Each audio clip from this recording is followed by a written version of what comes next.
Ito ang Presidential Broadcast Service Radyo Pilipinas. Radyo Publiko ng Bagong Pilipinas para sa Bagong Pilipino. Naghahatid ng mahahalagang balita at impormasyon na guugnay ng pamahalaan sa sambayanan.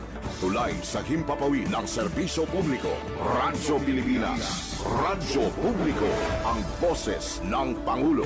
Sa Iloilo, Radyo Pilipinas. 585 AM. Oras sa Radyo Pilipinas, Philippine Standard Time, alas 2:08 sa hapon. Mga labing ulihing nga hitabo, hibaluon, mga hangka at tubangon, mga bagay nga importante, aton ginahalungan, aton ginabantayan. Ululupod kita sa Bantay Banwa! Bantay Banwa! Ang programa nga magatulong sa inyo sang labing ulihing nga balita, mga panugyan o kampanya para sa kayuhan sang tanan. Ikaw, ako, kita, Bantay Banwa!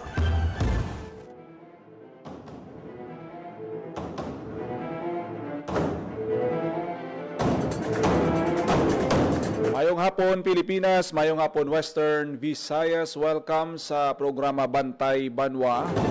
Adlaw kita sang Webes, ika-14 nga adlaw sa bulan sang Mayo tuig 2026. Nagapalang lapaw gyapon ang heat index diri sa may Iloilo City kag iban pa nga mga lugar.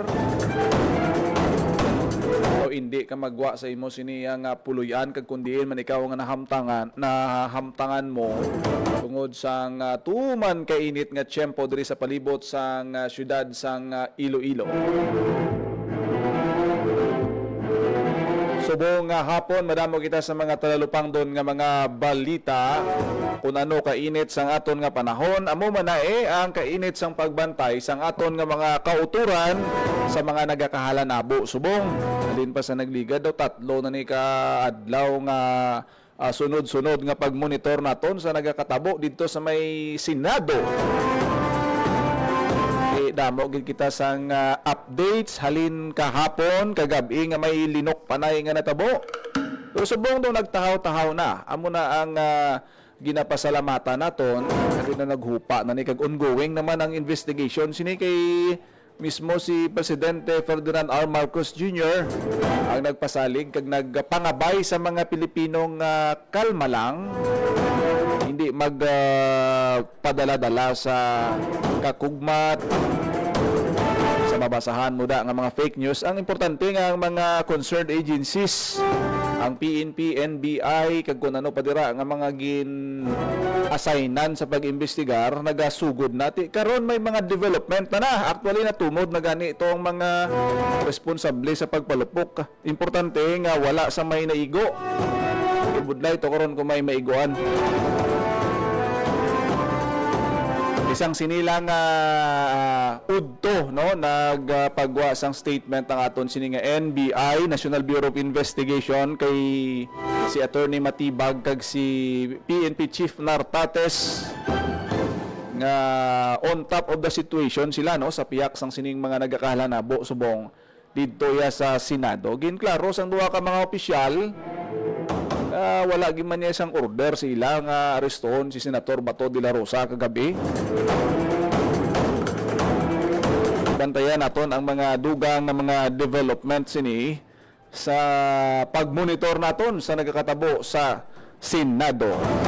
Hindi na gid man subong si Senator Bato wala pa kita kakita kay Senator Bato, pero ang impormasyon nga nasagap susubong at daw nakagwa na siya sa House of Senate kay nasang kagahon. Ang pamangkot sinupod niya, diin siya nagkadto. May nag-escort bala sa iya. Ibalanta man na nga ang Senate na napalibutan na sang CCTV mo. Mayara ginaya sang mga videos dira ang laban-laban ara na sa paghinakop sa aton sining otoridad kag ginapang review ini subong kung sino gid man bla ang nag-una palupok. Hindi lang to pangitaon mo ang una nga nagpalupok, ang ikaduha kag ang nagsunod, ikatatlo, ikapat, kay damo-damo to linok panay mo. Ano muna ang challenge dira subong sa aton siniya nga mga otoridad. Dayon taman karon update sa Iloilo Provincial Police Office, may duha ka hepe nga ginkakas sa pwesto.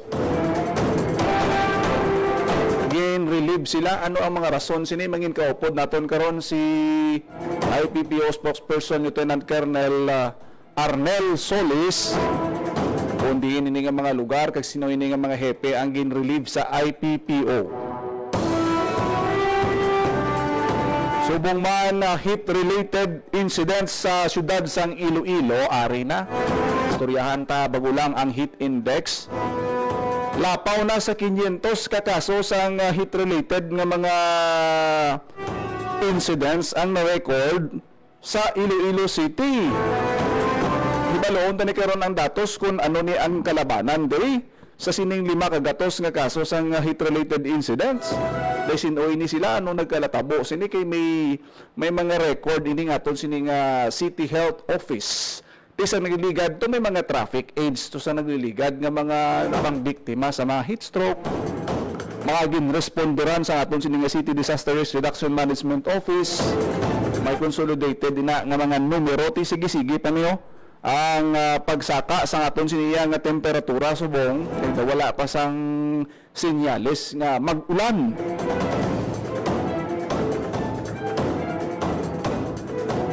Kag mga tips man sa aton siniya nga mga eksperto sa aton nga mga doktor, ano ang aton nga paghimuon kung nagalingin ulo mo halimbawa ga drive ka delivery rider kabi no udtong adlaw gid. Ano ang mga sintomas nga dapat nimo ikonsidera nga madulog ko anay kag mag-inom tubig kag magpasilong kasi karon kung galingin ulo mo gasakit ang kugo mo pero tigahingagaw kagid nga i-deliver abing imo sini nga kano parcel man na o kung pagkaon man na. Importante nga mangin aware kita sa mga sintomas sa aton sini na batyagan nga tikwa na inagali resulta sang sobra nga init sang panahon o kung may balatian na kita gali may mga matukar aton sini nga mga balatian may high blood kita may stroke may kun ano pa dira nga nagaka-trigger o kung ginapalala sang aton sini mainit nga panahon hindi pagpilita kung galain matsyag mo o kung daw hindi kagwanta sa init pasilong ka damo da sang mga may cooling station sa gani ang Iloilo City. Inom ka tubig, pang halo-halo kada, kung anong mga mabugnaw Munang patok sa aton siniya nga mga kauturan.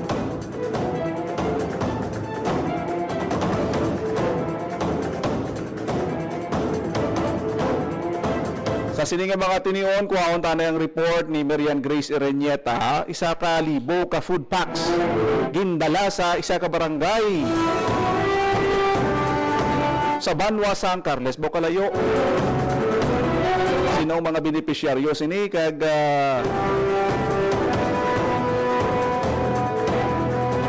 sa diin ini nga lugar gindulong ang mga food packs kuhaon ta sa report ni Marian Grace Ereñeta. Radyo Pilipinas Report. Yan. Diyan, mayong hapon sa inyong mayong hapon sa aton nga mga tagpalamati sa tuna dyan, no, 1,000 ka family food packs ang gindala sa Department of Social Welfare and Development Field Office 6 sa Barangay Gabi, Isla Higantes dyan sa Banwa, San Carles, Iloilo. Iniya dyan kabahin no, sa pagsiguro nga madasig ang paghatag natin sang assistance sa mga disaster-prone communities natin pananglit nga tiimiara no nga magluntad nga emerhensya o kon kalamidad. Ginpahayag din sang aton man nga Regional Director Jose Lito Estambera sa DSWD6 nga ang pagpahamtang dyan sang sininga family food packs kabahin ini no sa nga last mile strategy kag direktiba man ni Presidente Marcos kag Secretary Rex Gatchalian sa DSWD nga ti siguraduhon dyan no nga within an hour kung may magluntad nga emergency dira no o kung kalamidad ready ang aton nga mga family food packs nga ihatag sa aton nga mga affected families. So naghalin pa ini dyan sa aton nga Visayas Disaster Response Center sa Cebu kag gindala sa Buligman sang aton nga Philippine Coast Guard. Makita dyan no sa aton nga Facebook Live, may ara din nga mga nagadala no sa sining nga family food packs halin sa sakayang pandagat. So ini dyan nga mga haulers naton ginhatagan man ini sila sa family food packs.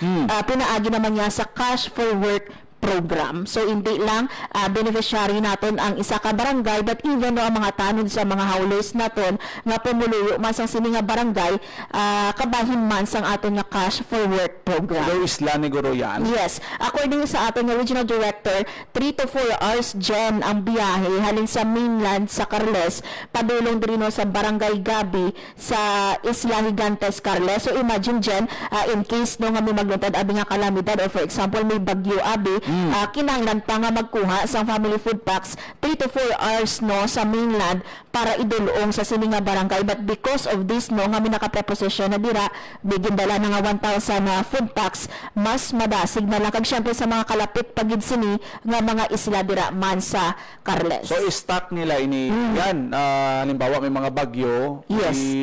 i-distribute nila ini. Yes, Mayara sing warehouse, magaserbi warehouse, nga dira ini ibutang ti daw nakatanaw kita no may kumpleto ining food packs nga ni no. May bugas, may dilatas. Yes, may Pwede dilata. na gid niya sa Yes. tihon sang emerhensya. Yes, Jen, this can last no 3 ka adlaw ang ini nga family food packs no para sa aton nga mga pamilya. Ug sakto ina Jen, kada lugar o kada banwa or diri sa aton sa Western Visayas, we have more than 50 Jen nga preposition sites buot silingon mga LGUs ini sila kung sa diin nagmawa ang aton nga DSWD nga uy iplastar namon dira sa inyong LGU ang mga preposition sites para nga hindi na magkuha sa regional warehouse naton sa Oton. So preposition na sa mga LGU naton. Sige ka ba layo-layo iya kung sa bagyo ka pa mismo nga sulod nga typhoon, low Yes. pressure area o kung low pressure, ti hulaton mo pa yung mga ara ng bagyo tapos makadto ka pa di sa warehouse sa Oton. Yes, Mas correct. payo gini nga strategy nga siyempre isla na dapat may advance na dito nga supply para nga ready na iya may kalamidad kag sa wala kung sino nagutuman kaya actually ang purpose ini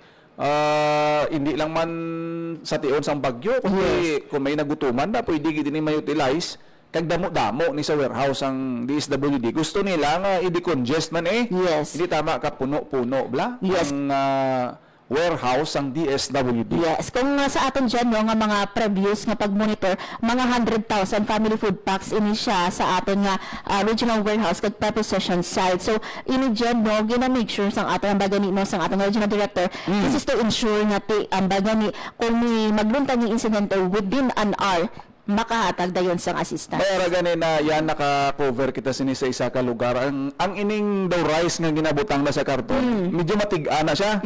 Nga daw gin-preserve gina sa iya. Yes. Nga hindi siya maano sa malawig nga tinion. Nga rato nga ano siya nagtingala siguro nga katigan daw panos na niya. Nagligad gin-explain siya sa DSWD. Hindi tayo kuan na nang ano na siya, na matig-a na siya, ginpatig-a na siya hungod para nga maka ano siya magdugay ang quality niya. Yes. Kag hindi bla mahamo-hamo no masudlan sang mga kunanoda nga mga insekto kag ma-preserbar no ining mga do cereals ngani yung bugas ngani. Yes, kag gina-make sure man ginalantaw ini dyan, no, ang expiration sang aton nga, for example mga dilata naton kiti hindi natin gusto nga gabulig dagani kita hindi pa maayo ang ginahatan naton. So amo man ni siya kabahin man ni dyan, no, gina-inspection ini sang DSWD nga ang sulod sang sini naton nga mga family food packs magamit makaon sang aton nga mga pumuluyo. Madam, salamat yan sa imo sining balita. Report kita sa DSWD 6 para sa Bagong Pilipinas, Mwen Grace Aranyata, Radyo Pilipinas, Radyo Nabatian balita ni Marian na Grace Ereñeta ang sige-sige nga pag-deliver sang mga food packs. Diri mo na makitaan nga ang DSWD ta nagaobragid kay wala man tuod sa bagyo. Subong porti pag gani kainit, naga-deliver sila sang mga food packs. Amo na yang husto, hindi nga dito pa tayo ako naga-monitor na ta sa sang emerhensya kag sang kalamidad. Dito pa kita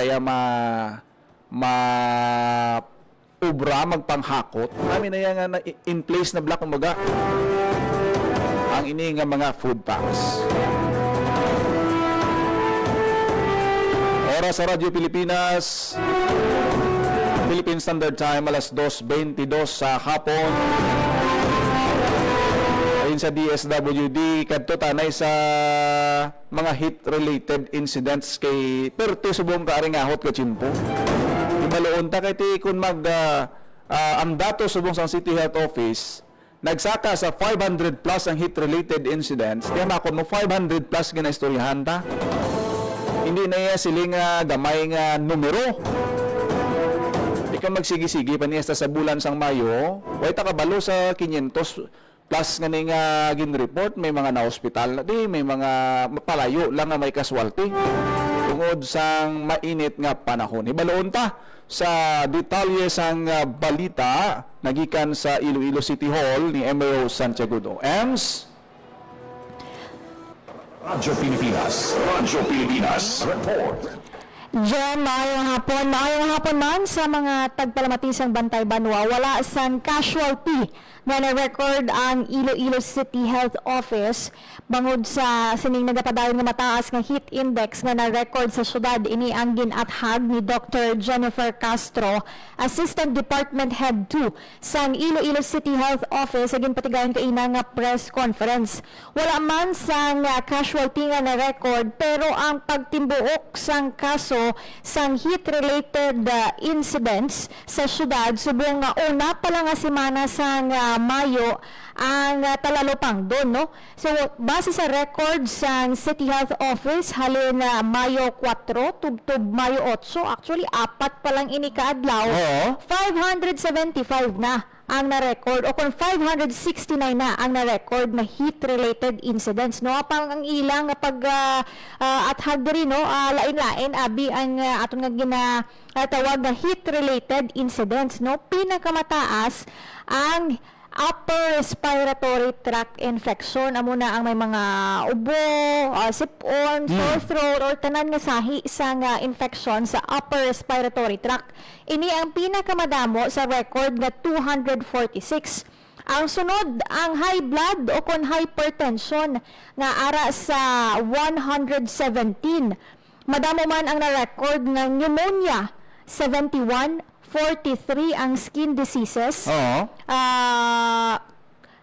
Pulo ang bronchial asthma. May pulo man nga na-record nga chickenpox.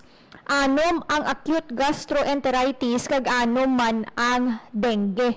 May na-record man nga duha ka insidente sa heat exhaustion.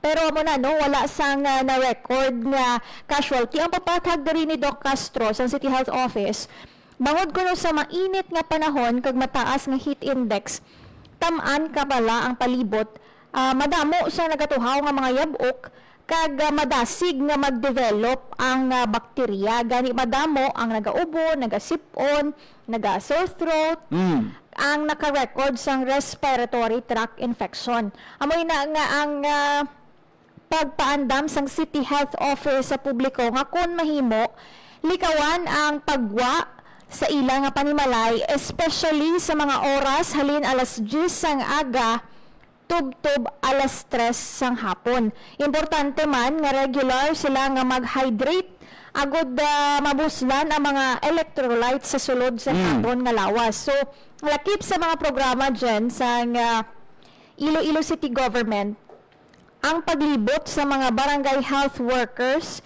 sa mga kabarangayan agod mag-intensify pagid sa ilang information dissemination natuhoy sa ginapaabot naton nga pagtaas sa heat index. Tagsubong, no, from El Nino alert status o El Nino watch, malapit na kita nga mabatsagan na gid ang epekto sang El Nino kag base diri sa may forecast man sang Pag-asa nga gin-explain man kaina, may ara nga possibility nga 79 to 80% nga chance sang El Nino nga ma-develop from June to August this year, no? Kag as of mid-April, ang aton daring area sa may Iloilo ara pa sa dry condition, wala pa siya sa drought condition. Kag ang na-record man sang CDRMO dyan, ang masami naton nga ma-experiensya diring mga temperatura o kon heat index nag-range between extreme caution category nga yara sa 33 to 41 degrees Celsius to danger category nga 42 degrees to 51 degrees Celsius, no? Kag ang pinakamataas nila nga record nga heat index as of subong isang May 7 nga naglabot sa 47 Abaw! degrees Celsius. Kaya makon mo 42, 43, ano na? Danger category. Take 47, ano pag iniya daw luto na yang butang mo sa ato pang lulutuon mo. Maluto sa sobra ka init sa aton siniya nga tiyempo. Ti delikado gid hindi ka mo magwa alas 10 hasta alas 3 sa hapon kay delikado gid sa aton sini nga ikaayong lawas. Ari bala dyan, ipabati nato, no? Actually, kanami isang pamangkot kayo na isang City Hall Press Corps. Kay luyag nila ipaintindi sa publiko kung ano bala ang mabatsyagan sang isa ka normal nga pumuluyo, no? Kung ara na sa extreme to danger level nga kategory ang aton nga heat index para aware kita. Ari bala pamatian naton si Miss Patricia ano sang meteorologist sang CDRRMO sa iyaman nga pagpahayag, no, may kaangtanan sa sining ano bala dapat ang gina-expect naton nga batsyagan sang lawas naton. Oo. Patricia Ann Constantinopla, meteorologist sang CDRRMO. Mainit siya, and then ang dapyas ng hangin is mainit lang siya. Then ang surroundings mo is much more dustier. Kung magsaka na siya into danger, which is 42 to 51, which is ang na aton subong current range sang batsyagan natin is ma-feel mo nga biskan indoors, di ba? Medyo mapaang siya.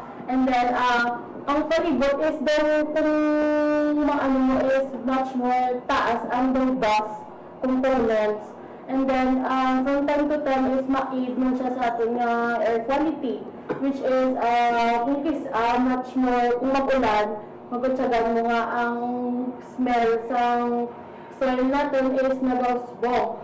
So in terms of quantification sila is kung mag-walk ka within 5 minutes is nabatsagan mo nga daw nag-red ka na gid. And then hasta pagsunod mo, di ba, daw longer ang effect sa imo in terms kung taas ang much more taas ang heat index.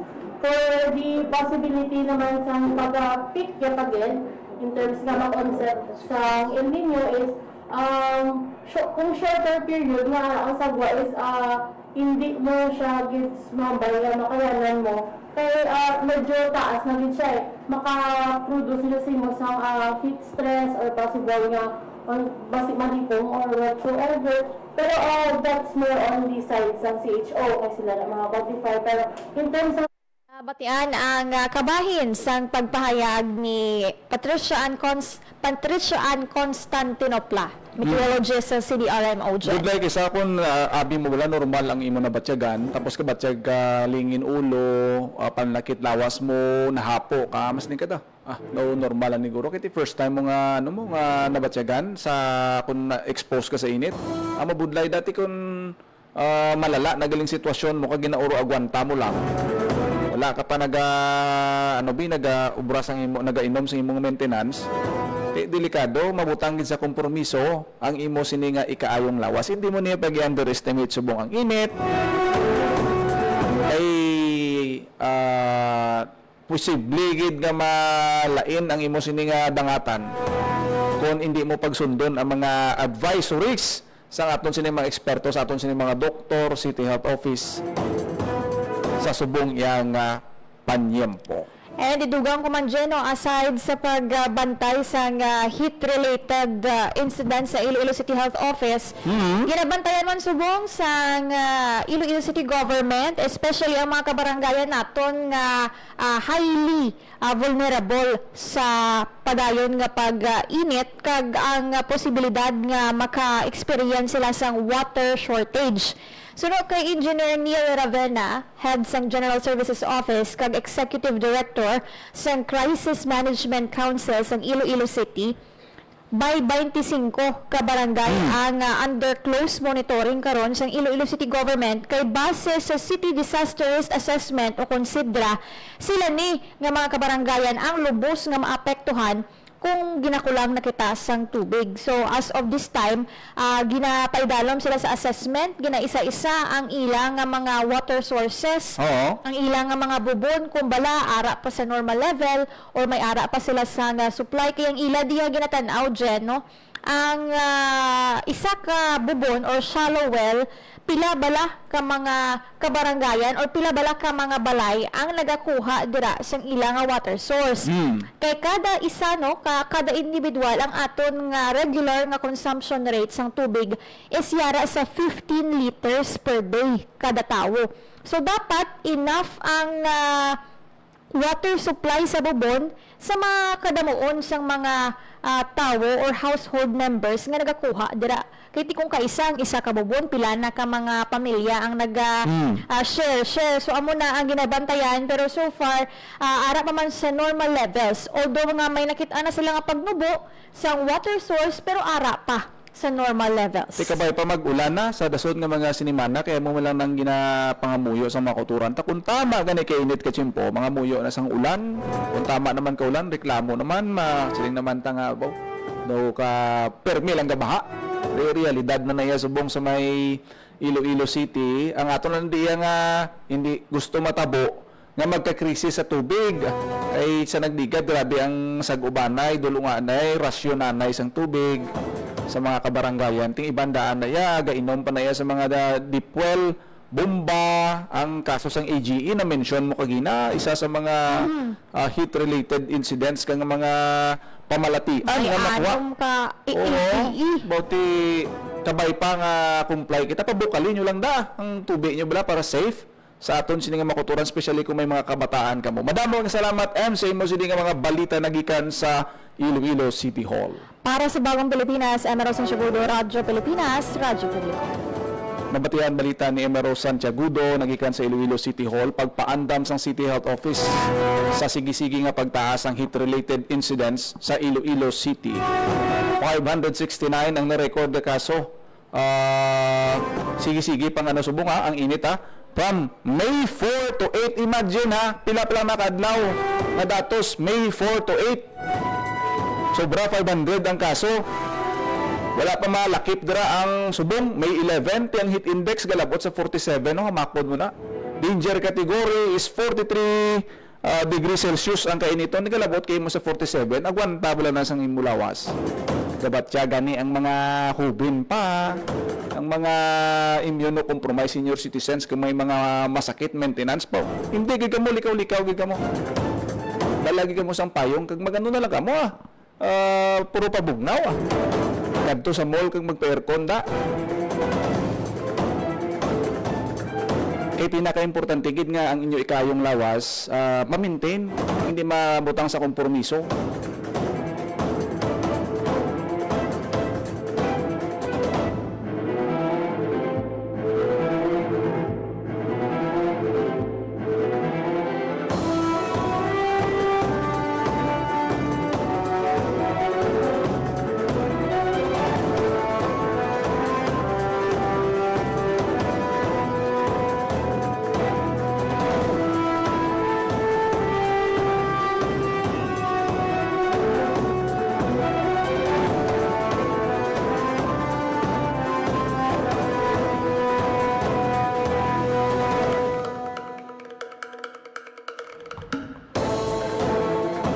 Subong mga tiniwan ko naton ang pinakaulihi update, no? May kaangtanan sa sining report sa Iloilo Police Provincial Office. May duha ka hepe ginpang relieve sa Iloilo Provincial Police Office. Diin ini nga mga lugar mangin kaupod daton subong ang tagpamaba sang Iloilo Police Provincial Office, si Lieutenant Colonel Arnel Soles. Sir, mayong hapon, welcome sa programa Bantay Banwa. Upod mo si Junel Baclay. So, Junel, may hapon sa imo, may hapon sa Tagpalamati, tumala na sa imo programa. Bago naton sir kadtuan ang aton sining update, no, sa sining duwa ka mga hepe nga na-relieve sa duha ka mga banwa sa probinsya sa Iloilo. Aluyag naton anay ikaw ipanginbulahan sa imo liwat nga pagpungko bilang bag-o nga spokesperson sa Iloilo Police Provincial Office. Mga pila na sir ka days sir o kun weeks ang imo sini nga pag take over sa imo sini bag-o nga posisyon? Sir Janelle, no, sang sinila kita nagpungko May 11, no? So mga more or less 3 days pa lang bilang Public Information Officer sa Iloilo Police Provincial Office. So welcome gid sir liwat nga ikaw naman ang aton sini nga mangin kaupod sa bahin siniya sang Iloilo Police Provincial Office. By the way sir, update naton sa sining duha ka mga opisyal o kun hepe ni sila sang mga police stations. May gin-relieve gid man nga mga hepe kita sa Iloilo Police Provincial Officer kag ano ang mga rason sang ila sini nga pagka-relieve? Sir Janelle, no, maging silo kita ng mga chiefs of police, ang chief of police naton sa Kalinog and Anilaw. It's because nga nalabot na nila ang 2 ka tuig na maximum tenure as chief of police. Si Police Major Miles Geron, ang outgoing naton dira sa Kalinog, pagabos lang sa iyang deputy nga si Police Captain Melvin Mercado bilang bag-o nga OIC sa Kalinog Municipal Police Station. Ang chief of police man naton dira sa Anilaw, Police Captain Kate Apaitan, pagabos lang ni Police Captain Maria Rosela Vinvinida bilang bag-o nga officer in charge. So inigali daw ano na nila no, daw nag-end na ang ila sining kalawigon sa pagpungko Sir Solis. Correct sir, no? Narabotan nila ang maximum tenure nga 2 years. That is why nga ginpang-islanin ni sila.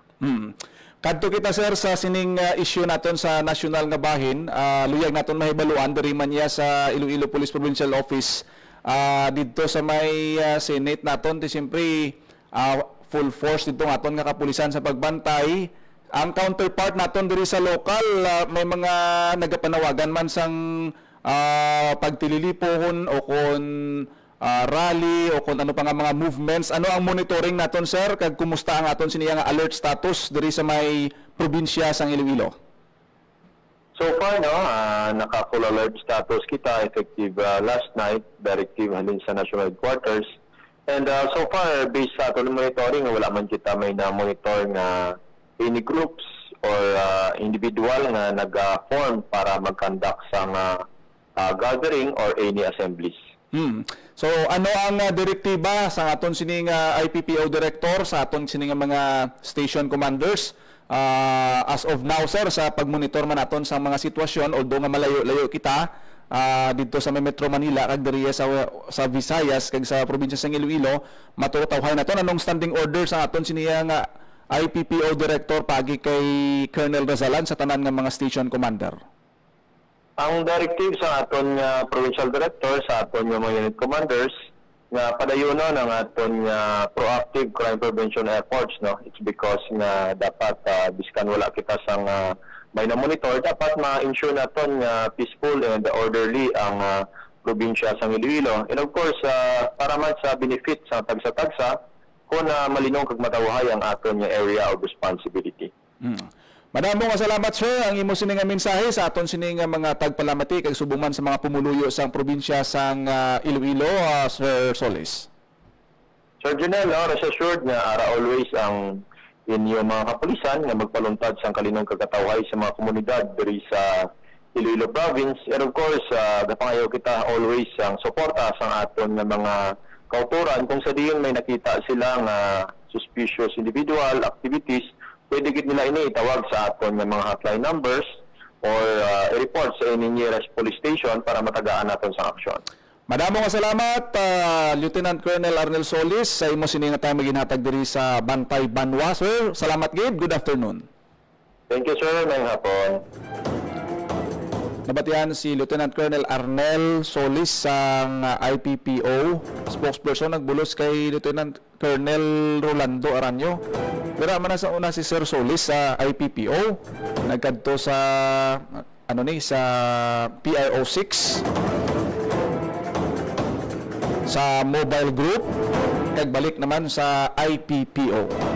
Di alerto naka full alert ang aton sini nga kapulisan sa pagmonitor man sang mga hitabo sa national nga level dito ti siyempre may linok panay nga natabo mo automatic na diyon ti ang order na alerto bantay kita di pwede nga tulog-tulog kita no sa bahin sa aton sini nga mga uniformed personnel. Ayaw lang gani diri sa Iloilo kay mga peace loving kita. Wala gawag diya sang mataas nga emosyon o kontensyon nga nagakatabo. Kung may rally kita diya miguroy sa Iloilo City, ga-comply ginaya pati mga rallyista, ga-istoryahanay pa na sila sa pulis. Nga ti peaceful lang mo lang ni diri lang kita hasta. Wala ti ko nga kag wala ba siya hanay tubig Maka-express man lang kita sa aton sining mga hibubunot, iti freedom of expression man mo. Wala lang ilikawan lang ang makakos kita sang harm bala sa aton sini nga mga isig ko pareho.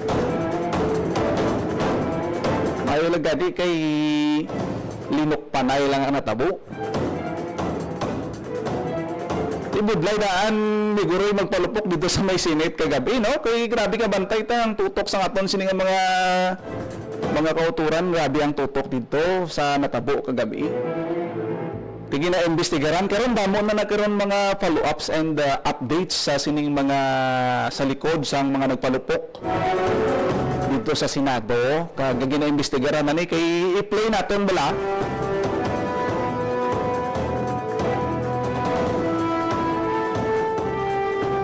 Ang mensahe sa aton sining nga presidente nga naganugid gapakalma sa mga Pilipino, pamatigid kamo kay President Ferdinand Marcos Jr.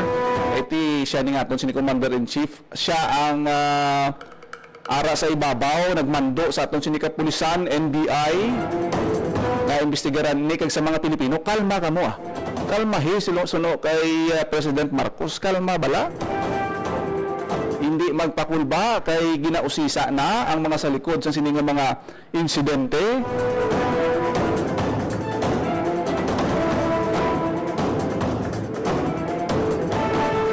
Agang aton sining nga DICT naga-warning gida sa mga nagapalapnag bala sang fake news. Ba pwede gid kamo malagas, pwede gid kamo makasuhan ko ng inyo karon na nga mga impormasyon, mga videos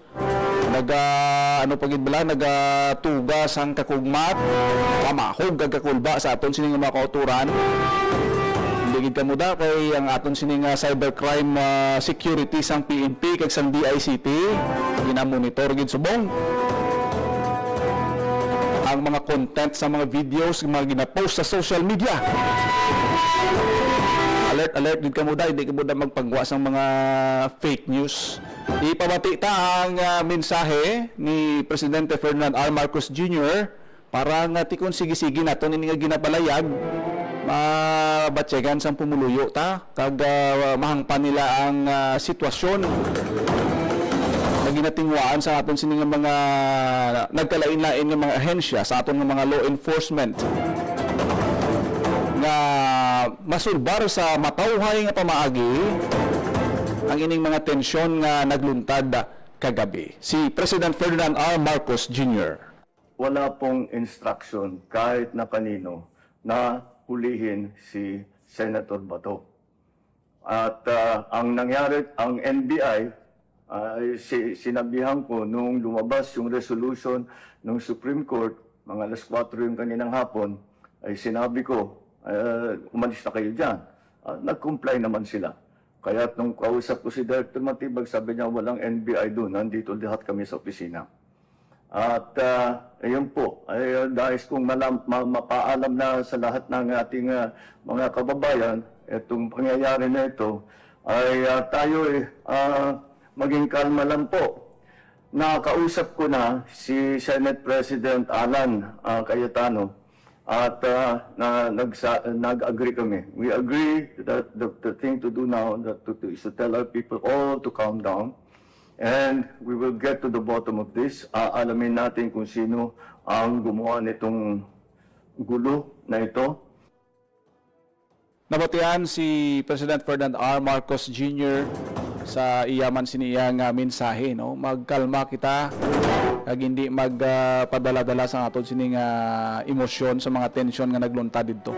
May mga talks na kitaan na si Senate President Alan Peter Cayetano, si Secretary John Vic Remulla na nagpina-interview na sila dungan gani, no, sa katapos ang media.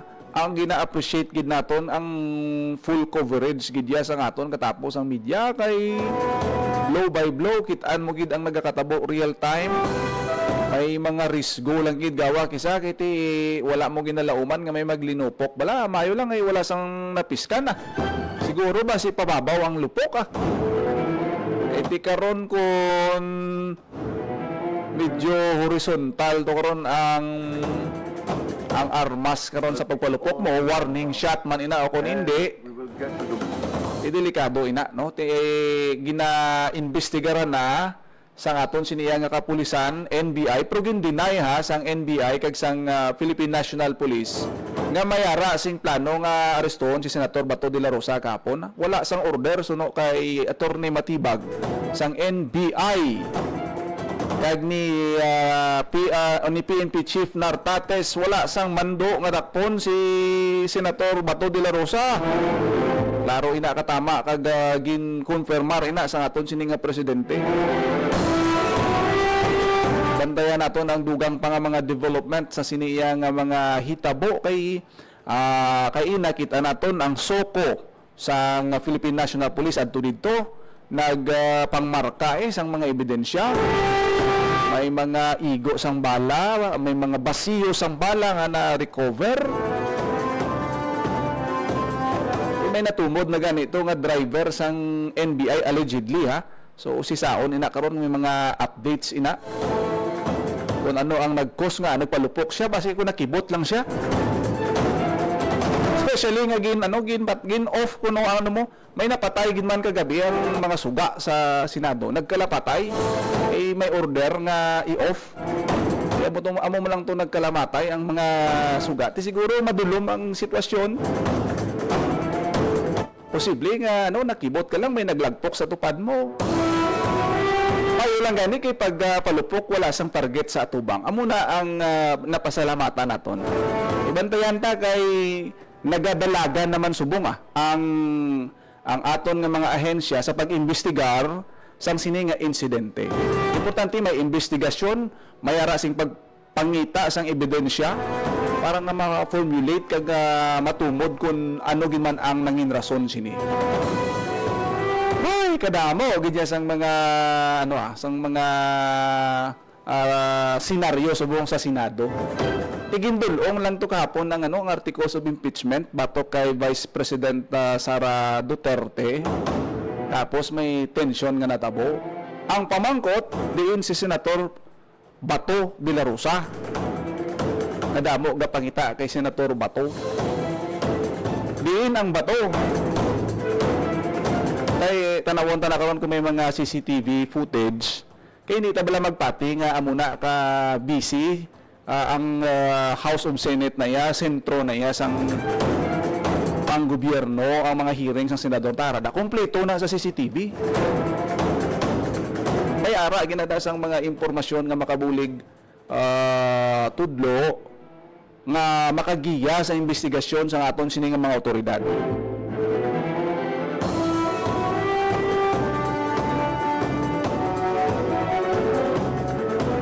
Bantayan nyo na, tuto ka mo sa Radyo Pilipinas Iloilo Facebook page.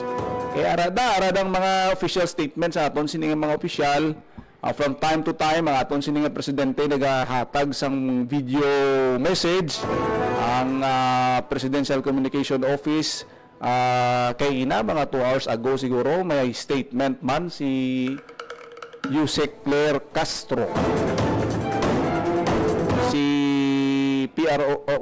PNP Chief Nartates kag si NBI Director Matibag ara sila kagina didto sa sining palace briefing nga ginpatigayon sa aton sining PCO. So bantayan naton ang dugang pa sining mga development kabay pa nga mangin malinong na magtahaw ang tensyon kag makasugod naman sila sa ila sining trabaho. Siyempre, aton nga mga senador ni magaserve as judge nimo sa impeachment trial nga tigin endorse na sang lower house sa Senate nga mo yung magaserve naman nga mga hurado sa sining pagapatigayon nga impeachment trial. Oras sa Radyo Pilipinas, Philippine Standard Time, alas 2:52 sa pagpangalagad sang programa Bantay Banwa.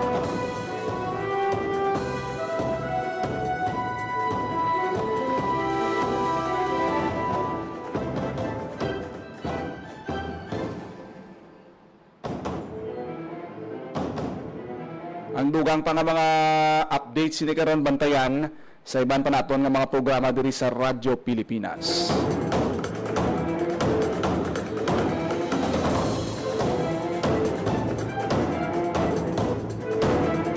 Oras sa Radyo Pilipinas, Philippine Standard Time, alas 2:55 na sa pagpangalagad sa programa Bantay Banwa. Wala na kita sang tiyempo diri sa aton siniyang pagpangalagad. Salamat sa inyo siniyang pag-upod kag pagpamati sa aton siniyang mga FB Live viewers.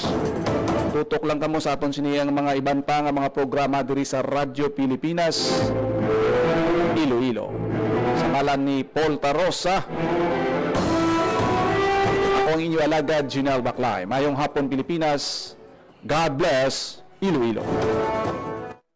Ang inyong tulay sa himpapawid ng serbisyo publiko. Ang Presidential Broadcast Service, Radyo Pilipinas, Radyo Publiko. Radyo Pilipinas. Radyo Publiko. Kinilala ng pang-international at prestigyosong Asia Pacific Broadcasting Plus Awards 2025 para sa kategorya ng Government Streaming. Ito ay dahil sa epektibo nitong pagsasanib ng